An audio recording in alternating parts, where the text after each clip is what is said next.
Ector County, Texas, May 21st, 1951. A state liquor agent huddles in a cornfield. His eyes, sharp and wary, are fixed on the rear entrance of a modest metal frame building, Pinkie's Liquor Store, with its trademark neon pink sign out front. Except this isn't a normal liquor store. This store, located 20 miles from any town, sits on the border of a vast, dry area where liquor sales are outlawed, stretching thousands of square miles up to Oklahoma. A 1951 Lincoln rumbles up the road and pulls through a gate in the back. An 8-foot wall, weather-beaten and sturdy, conceals the cars that drive into the back from the prying eyes on the Andrews Highway outside. Roy Maxey, a lean man with a face weathered by sun and worry, pulls into the large warehouse behind the store. An overhead door closes behind him. Roy gets out and hands the warehouse manager a crumpled piece of paper, the order he was given for whiskey and beer. The men begin to load the order into the two-door Lincoln, its backseat removed to hold even more product. Roy, unhurried and confident, saunters to the front of the retail store. The smell of dust and corn mingles in the dry air. He pushes open the swinging doors. The creak of cold wood echoes in the stillness. Inside, Pinkie Roden, the store's namesake, is chatting with another runner. His presence commanding, but relaxed. Pinkie turns, a grin spreading across his sunburned face. "Hello there, Roy." "Howdy, Pinkie," Roy replies, tipping his hat.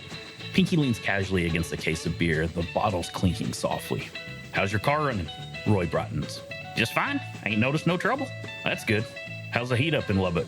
Pinkie asks, his tone lazy but his eyes sharp. Roy knows Pinkie is asking about the liquor control boys. "They ain't been too bad," Roy mutters, chewing on a wad of tobacco. The men take their time, shooting the breeze and letting the minutes slip by. Roy grabs a Coke, the cold bottle sweating in his hand, and chats with Pinkie and the other runners waiting for their cars to be loaded. The easy banter fills the small store, a moment of calm before the storm. "I best be getting going," Roy finally says, heading towards his car. He spits a stream of tobacco juice outside, a dark stain on the dusty ground. Satisfied with how the boys have loaded his car, he checks the other two vehicles. Everything is ready. One problem, though. A warning light bulb on the wall is off. That means there's trouble outside.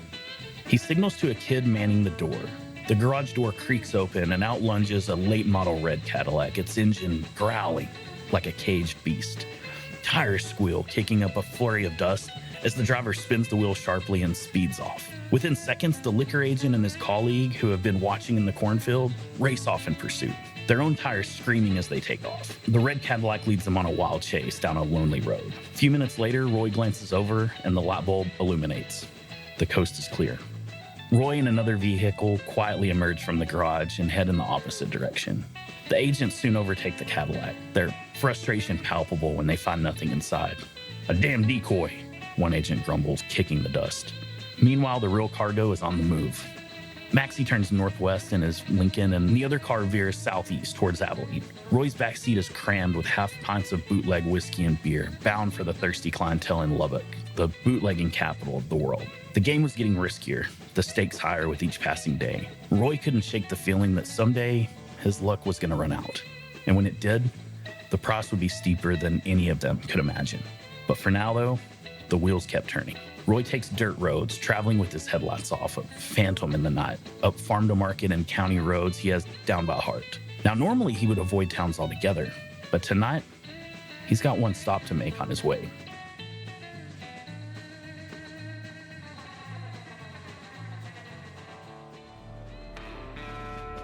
Hey y'all, I'm Jody Slaughter, and welcome to West Texas, where the sky stretches on forever and the stories are as vast and rugged as the landscape itself. On this program, we will explore the characters who have etched their names into the sun-bleached history of this region, from outlaws and lawmen to everyday folks who dared to dance with destiny. We'll explore the legends, the truths, and the tall tales that define this undefinable region. On this episode, part one of our series on Pinkie Roden, from his early days as a Prohibition-era moonshiner and bootlegger to walking the halls of the Capitol in Austin, bending governors to his will. Pinkie embodied the best and the worst of the West Texas independent spirit. So grab a seat, kick off your boots, and settle in, because this is West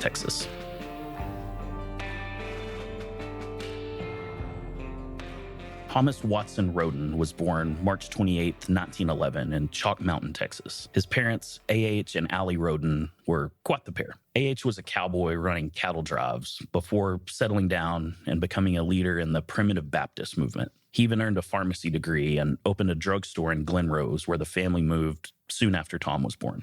Tom had fair skin, bright orange hair, and freckles. He'd sunburned almost immediately in the summertime, which earned him the nickname Pinkie that stuck with him for life. He also had a unique speech impediment. It wasn't exactly a stutter, more of a halting rhythm. His friends used to say that his mind worked so fast that his mouth couldn't keep up. Now, Somerville County, where Glen Rose is located, had a bit of a reputation. Moonshine was a big deal there, bootlegged straight into Dallas and Fort Worth. During Prohibition, things got pretty wild. There was one bust where Rangers dumped 195 55-gallon barrels of whiskey right out on the courthouse lawn. They also destroyed 7 stills, threw those on the courthouse lawn too. Charges were filed against 31 residents, including the sheriff and county attorney, and one witness was even gunned down during the investigation.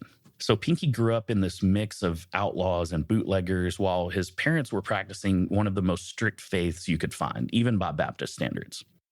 At some point, young Pinkie got a horse named Skinny. Glen Rose was becoming a tourist draw for folks from Dallas and Fort Worth, and by the time he was 13, Pinkie was renting out Skinny to tourists at 50 cents an hour. Pretty enterprising guy. As the oldest child, Pinkie spent a lot of time exploring the area on Skinny. He often got chased off of still sites by moonshiners who'd even fire shots at him. I mean, some kind of childhood.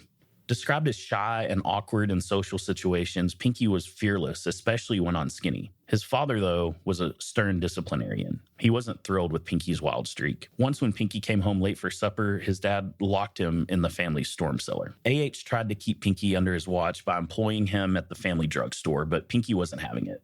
Eventually found his own gig as a bellhop at Glen Rose's small hotel. Now, with Prohibition in full swing, the local moonshine became a tourist attraction unto its own, just like the nearby Sulphur Springs and the dinosaur tracks. Pinkie got his first taste of bootlegging by fetching bottles for the thirsty hotel guests. There are a few conflicting stories about why Pinkie left Glen Rose as a teen. Some say he was accused of stealing from the hotel, though his family insists he was innocent. Others say there was trouble between him and his 9th grade teacher, making it tough for him to continue school. Either way, he ended up in Fort Worth living with his widowed grandmother. Fort Worth was an education in itself. The stockyards and Hell's Half Acre still had that wild 1800s feel, unlike the tourist traps of today. And Pinkie befriended Clem Connolly, the son of a Glen Rose bootlegger, D. Connolly, who had set up shop in Fort Worth, running his operation out of a service station. The two boys started out running errands and doing odd jobs around the service station. Pinkie quickly earned a reputation as someone who could keep a secret, a valuable trait in the bootlegging world. Before most of his classmates had even graduated high school, Pinkie had climbed the ranks from errand boy to bookkeeper of the entire operation, dropping out of school in the process. He was soon offered a job managing the bootlegging operation in Sweetwater, which was a distribution hub for moonshine to small towns and rural communities further west. So in the summer of 1928, aged just 17, Pinkie hopped a freight train to Sweetwater, marking the start of the first chapter of his adult life. Sweetwater at that time was just a scaled-down version of Fort Worth. Same lot of cattlemen, gamblers, and outlaws. Lots of opportunity to peddle his wares. But Pinkie could have no idea, as he peered out of that boxcar at the unyielding West Texas landscape, that he was steaming towards the largest economic collapse in history. Luckily for him, he was in a recession-proof industry. Sweetwater, as an economic hub for cattle, crops, and the fledgling oil industry, was hit particularly hard by the Great Depression. Texas oil, priced at $1.10 a barrel in 1930, had fallen to 10 cents a barrel by 1931. Cotton went from 18 cents a pound in 1928 to 6 cents in 1931. The market for live cattle was non-existent. Add on top of that the Dust Bowl, where the dirt from fresh West Texas farms blacked out the sun, and families were known to eat dinner under large sheets to keep it out of their mouths and stomachs. This was an era when honest men turned into thieves just to feed their families. Murderers and robbers like Bonnie and Clyde became folk heroes, and labor riots erupted around the state. When law and order finally came, it was the bootleggers, who had been operating basically out in the open, who were a convenient target. In 1932, Pinkie was arrested, convicted, and sent to prison for bootlegging. Offered a plea deal in exchange for handing over his employers, he refused to turn stool pigeon, prepared to serve his sentence in silence. Wanting to spare his family, and especially his parents, the shame of all this, no one in his family even knew what his true job was. Pinkie somehow managed to serve his sentence under an alias, Tom Boyd. He even set up a mail forwarding operation where he would send letters to his family, routed through accomplices in Sweetwater, where they would postmark and mail the letters from there. His family had no idea. Now, luckily for Pinkie, the 30s were also an era of abject corruption in Texas government.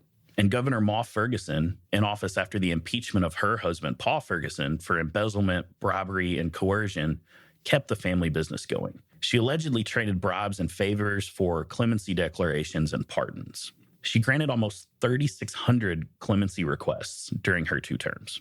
It doesn't take a big leap in logic then to understand why Pinkie, a convicted bootlegger who had refused to implicate his rich and powerful co-conspirators, was pardoned and released in 1933, less than 2 years into his sentence. There's little information about Pinkie's time in prison. In a biography commissioned by his family, it stated that he never talked about it. Not to anyone, not ever. By the time he was released, Prohibition had ended, and the crimes he had been convicted for were no longer even crimes.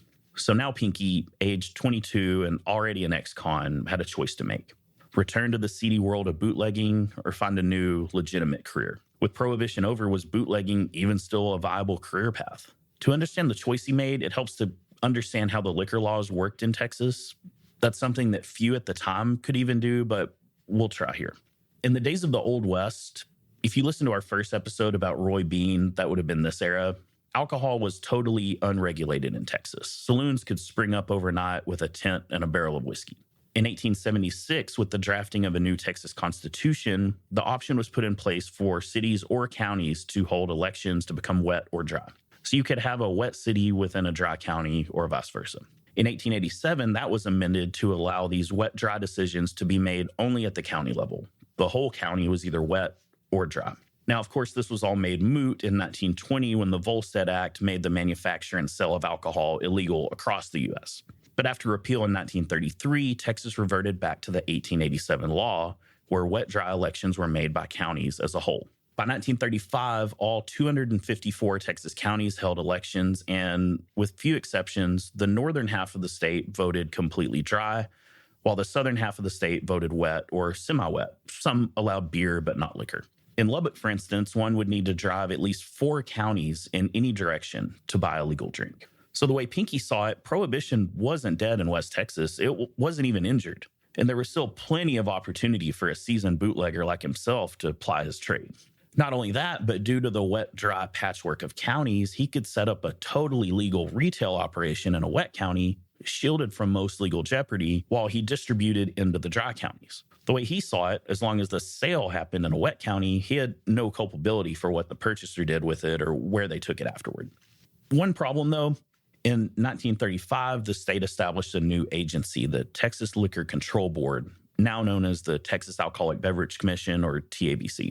So as Pinkie made his plans, the one thing he knew was he wasn't returning to Sweetwater, and he wasn't working as anyone else's employee ever again.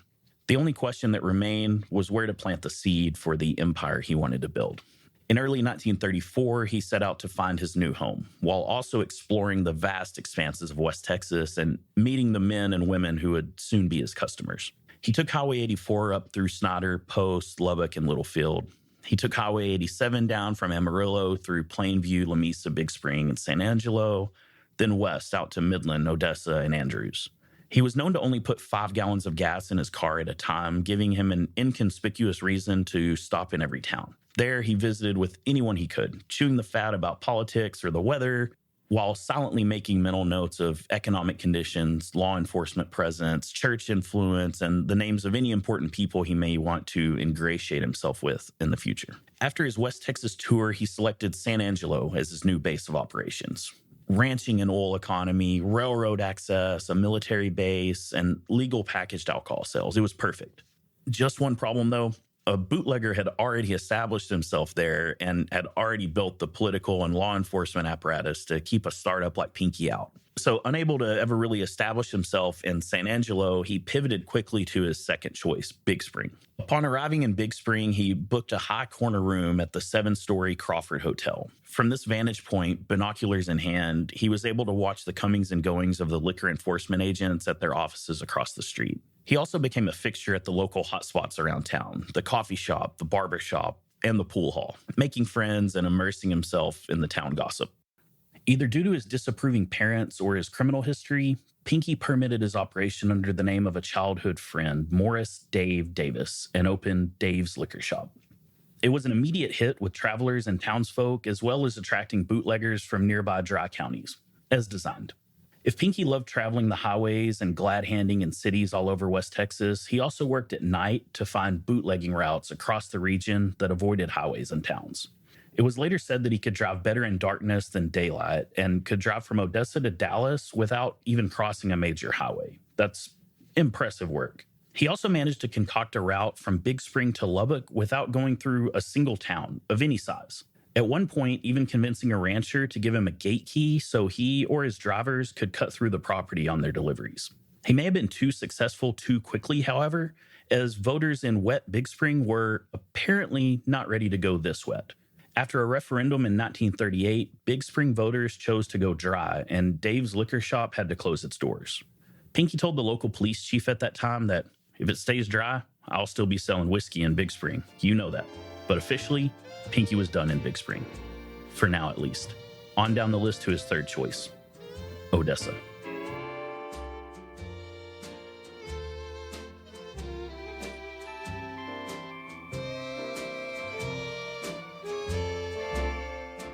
Hey, West Texas, you don't want your kids to grow up to be bootleggers, right? So equip them with the skills they need to thrive in a high-tech future at Code Ninjas. With year-round programs for kids 5 and up, Code Ninjas will teach your kids how to build their own video games while boosting their STEM and critical thinking skills, all in a fun and safe environment. Plus, right now, summer camps are going on in fun subjects like Minecraft modding, Roblox game creation, YouTube, Lego robotics, AI, and more. With West Texas locations in Lubbock, Midland, and El Paso, plus all over the country, visit codeninjas.com today and claim your free trial class where your kid will build their first video game. Code Ninjas, creating a world where kids write the code.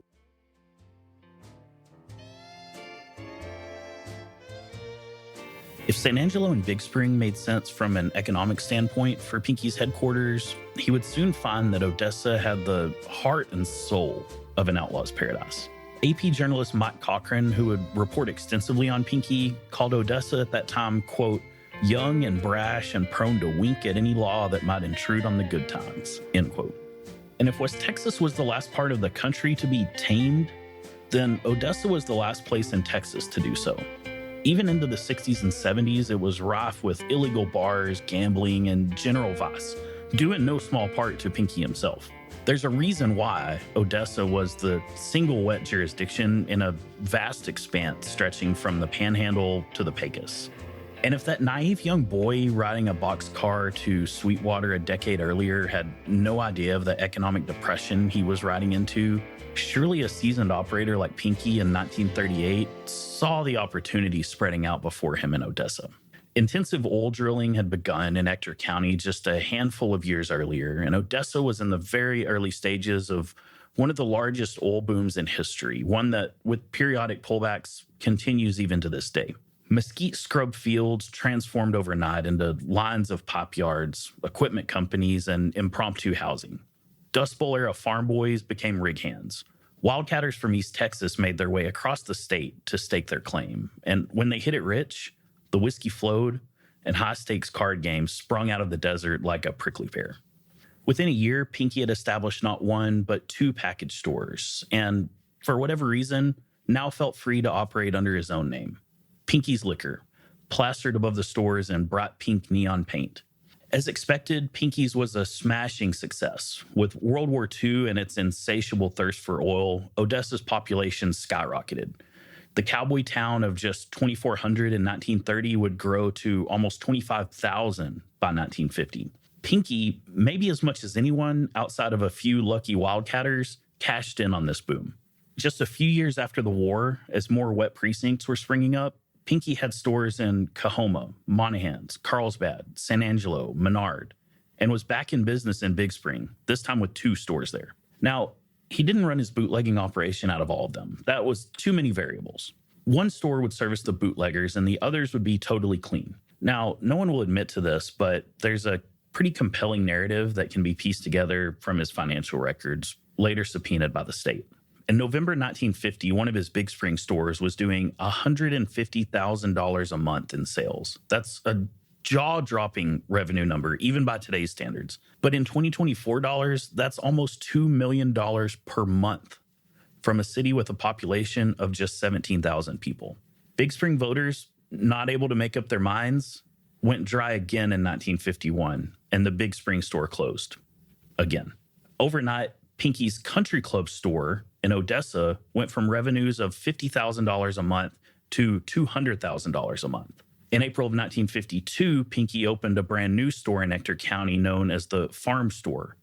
And wouldn't you know it, the Odessa store went back to $50,000 a month, while the fledgling farm store posted revenues of almost $230,000 in its first month of operation. In Pinkie's biography, commissioned by the family after his death, the authors allude to bootlegging, but treat Pinkie's role as a legitimate businessman who may have looked the other way, but was never an active participant in any illegal sales outside of the wet areas. Going as far as stating outright that, quote, he never sold liquor in dry jurisdictions, he just sold to those who did, end quote. Now, obviously, people from the dry areas were traveling into the wet precincts to purchase alcohol to take home, and that was perfectly legal. But that doesn't explain why about $150,000 in monthly sales moved from specific Pinkie store to specific Pinkie store basically overnight, as if by magic. And it doesn't take a government auditor to look at those records and see exactly what was going on. So let's assume Pinkie really was the kingpin of a multi-million-dollar bootlegging empire. That's a lot of product to move in and out of busy city locations and populated areas with law enforcement always watching. The solution? The farm store. In 1952, Pinkie opened a new store in northeast Ector County in the absolute middle of nowhere, right on the county line, as near as legally possible to the vast dry area to the north. Ostensibly a retail operation, it was also 25 miles from the nearest city. Gabe Lewis, who managed the farm store for a time, told Mike Cochran, quote, "It was a fantastic store, sitting out there in the boonies. There wasn't nothing else out there. You'd have to see it to believe it," end quote. The farm store featured a small retail space in the front with vast loading and storage warehouses behind it, surrounded by an 8-foot wall.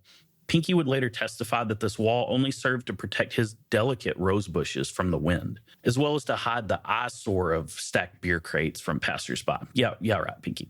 The farm store also featured the cutting edge of technology, a police-style CB radio, as well as a warning light placed inside the walls. Pinkie's drivers in radio-equipped cars would patrol the highway from Odessa to Andrews and radio back to the store if they saw any suspicious, aka government, vehicles.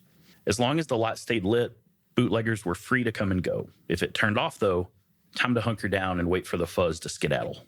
As time went on, though, the farm store operation became even more brazen. Often, liquor control agents would just park across the highway, hoping to catch someone in the operation making a mistake. A 2-door souped-up Cadillac would roar out of the loading area and onto the highway at high speed. Finally, a catch. The agents would take off after them, trying to catch up to the top-of-the-line performance automobile in their aging government sedan. A few minutes later, back at the farm store, several other vehicles, sagging at the axles from weight, would slowly pull out and disperse between various dirt roads leading up into the vast expanse to the north. When the agents were finally able to catch up to the decoy car, they'd find it empty. These were the tactics of Prohibition-era mobsters of decades earlier, still alive and well in West Texas. Now, that's not to say that none of Pinkie's bootleggers ever got caught, but they didn't get caught at the farm store. And when they did get caught, Pinkie, who supplied them but didn't have them on his official payrolls, would often bail them out of jail, supply them with his personal attorneys, or provide any other assistance that he could. One story, relayed by Texas Ranger John Wood, was the night he busted a bootlegger traveling through Coahoma on his way to Sweetwater. He took the man and the booze to the Mitchell County Jail in Colorado City. The next morning, when he returned to fill out the paperwork, he found that both the man and all the booze were gone. And no one at the jail except Ranger Wood could remember them ever even being there. Rumors of bribery pervaded, never proven, but Pinkie certainly had friends in law enforcement, mayors, judges, jailers, clerks, and even liquor enforcement agents. He saw it as a game. Any money he made was secondary to the thrill of eluding his hunters. Pinkie was so confident in his abilities, he was even purported to guarantee delivery of his wares, unheard of in the black market world where the law was always right around the corner. If Pinkie's liquor didn't show up, you didn't pay. It was this kind of business acumen that allowed him to build a near monopoly in West Texas bootlegging.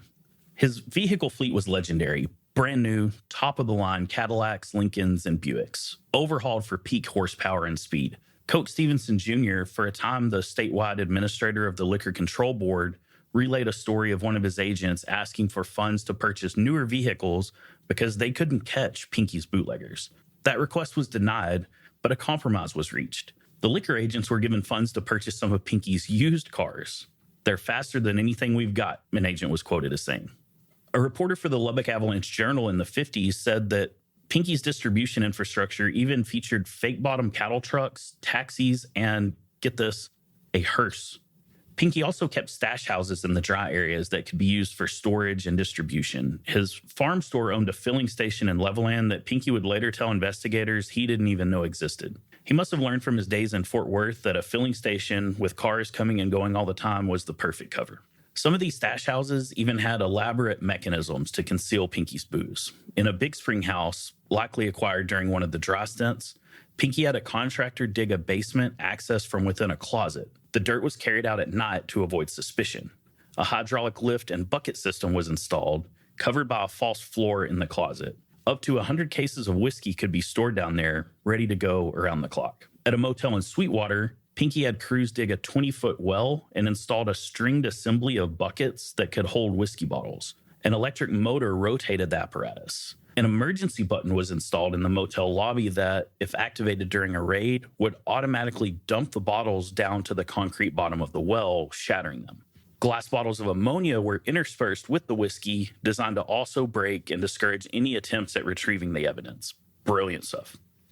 As Pinkie's empire grew, so did his wealth and power. It got to the point where he could place a phone call and have a particularly meddlesome liquor agent transferred out of his domain.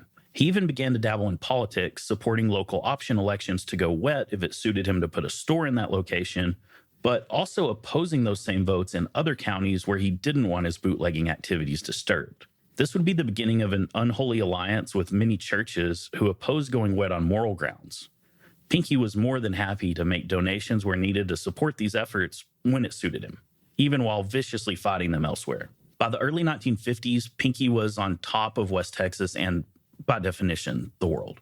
But getting on top is the easy part. Staying on top is much harder. Oh, it's drunk out tonight. It's settling like the dew. And I have even noticed that the walls are plastered too. The bartender stagger and he surely had his share. Let's have another drink. We can't go home. It's too darn drunk out there. Pinkie's success was bound to attract attention. And while you can bribe and befriend a lot of folks, a guy like Pinkie is always going to have enemies. With their caseload overflowing with busts for bootlegging, as well as the other associated vices that go along with underground alcohol, surely local district attorneys were questioning how dry their communities really were. From this backdrop, district attorneys in both Lubbock and Amarillo convened grand juries to investigate organized crime in their communities, and particularly bootlegging. Some of his lieutenants were charged and jailed, and Pinkie's name surely came up more than once, but hard evidence linking Pinkie to any of these crimes was near impossible to produce. That Lubbock district attorney, Wagner Carr, would be elevated to state representative in 1951, and shortly thereafter appointed to the Texas House Crime Investigating Committee, formed to investigate illegal gambling and other organized crime in Houston and Galveston. The committee's purview was soon expanded, as these committees tend to do, to encompass crime all over the state of Texas. From gambling in Galveston, it was now General Vice in Waco and Dallas. And oh, yeah, we got a request from the Amarillo grand jury to look into some bootlegging kingpin in West Texas. Wagner, you know anything about that? The committee subpoenaed Pinkie's business records and phone records. In the landline era, phone call locations were as good as GPS at figuring out where someone was. So not only were state auditors able to build a total picture of Pinkie's business empire and its massive revenues, they were also able to build a timeline of Pinkie's travels across the region. A known bootlegger's house in Amarillo, a known bootlegger's house in Lubbock, a club in Sweetwater, a call to a known bootlegger in Sundown, a visit to one in Levelland, a call to Amarillo bootlegger George Aaron, who would later be convicted of attempting to bribe the Crosby County sheriff.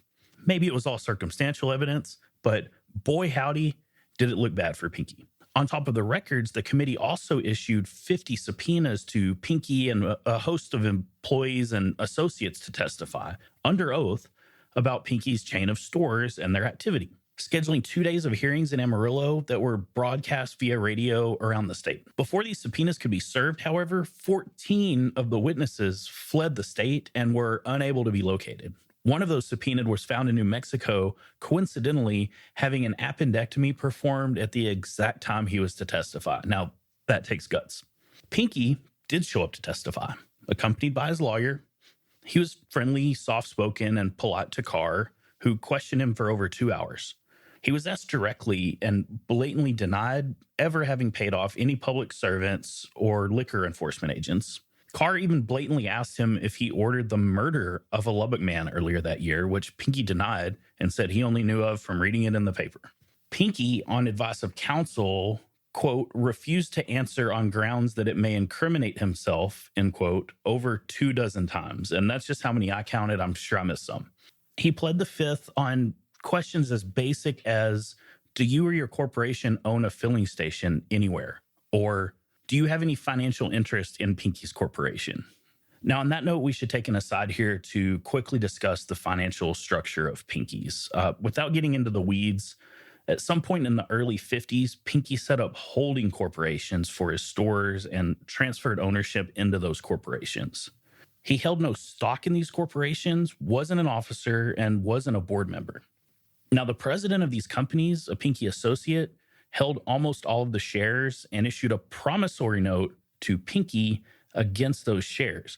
Basically, on paper, Pinkie wasn't the owner, he was the banker. In one instance outlined in the hearing, the president, who made $600 a month managing the stores, owed Pinkie $160,000. So no hope of ever repaying the note and taking the stock free and clear. Instead, the stores diverted their profits to Pinkie every month as a payment on the note. This allowed Pinkie to take all of the financial upside from the operation with none of the liability if things went south. He, in essence, could have total control of the businesses without owning any part of them, at least as far as the government was concerned. So, understanding this background, it makes a lot more sense how calm and collected Pinkie acted in his testimony. The committee knows everything. He knows that they know everything, but he also knows that as long as he doesn't say the wrong thing, they couldn't touch him. And they didn't. The committee eventually published a lengthy report with their findings from all of the hearings held around the state. They outlined all of Pinkie's dealings, excoriating him and his associates, but at the end of the day, they didn't forward any charges for prosecution, instead focusing on the failings of the state in allowing this to happen and recommending new legislative solutions to address the state's enforcement shortcomings.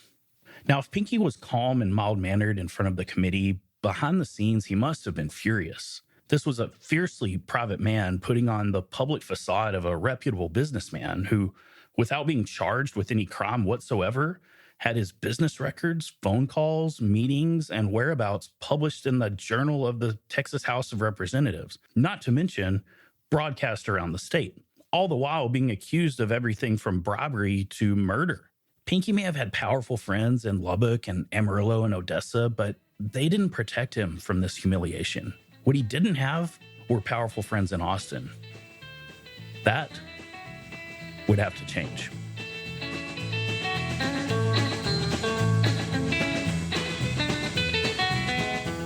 You've been listening to part one of Pinkie Roden, West Texas's king of bootlegging on the West Texas Podcast.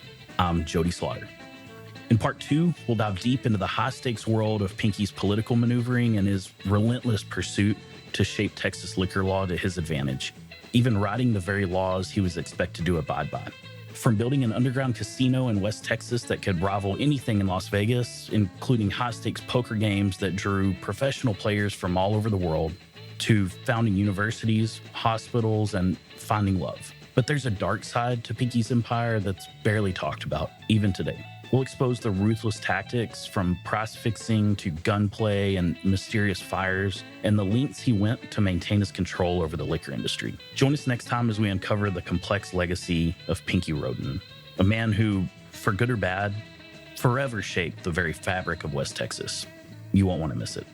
You can find this and all episodes on YouTube, Spotify, and Apple Podcasts. Visit our website at wtxpodcast.com for companion articles, show notes, and photos for each episode. To get a hold of me with questions, comments, or show ideas, you can email me at lubbokist@gmail.com or on Twitter at Lubbokist. That's LUBBOCKIST.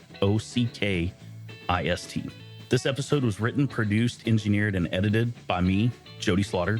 This episode was scored by Gentry Ford and the Homeless Lobos. You can find our theme song, It's All West Texas, by Gentry Ford and the Homeless Lobos on their new album, West Texas Werewolves, wherever you stream music. Additional music, it's Drunk Out Tonight by, and I can't even get this name out without laughing, Butterball Brown and his orchestra. Special thanks to the Texas Tech Southwest Collection Special Collections Library, where the Texas Crime Investigating Committee records are housed.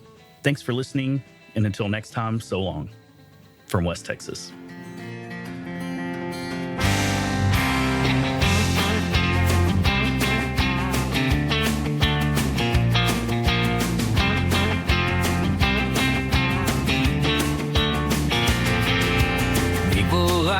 Argue about where West Texas begins. Some think it's Fort Worth, somewhere near the cattle pens. Some think it's I-35 packed with Fords and Chevrolets. Others think it's where the oak trees start to fade to sand and clay.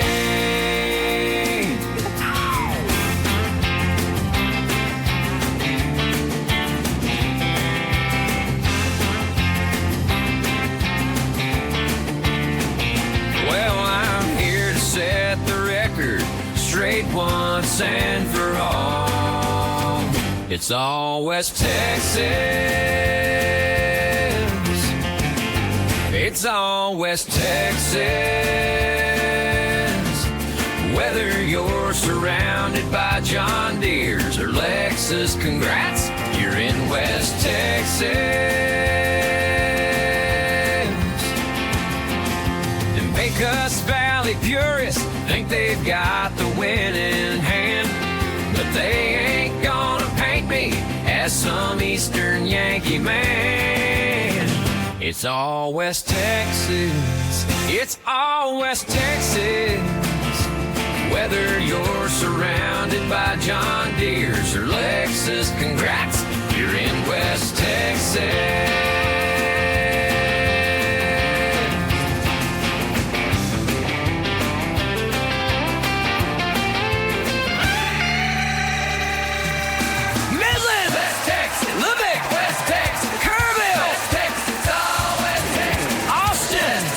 Houston, West Texas.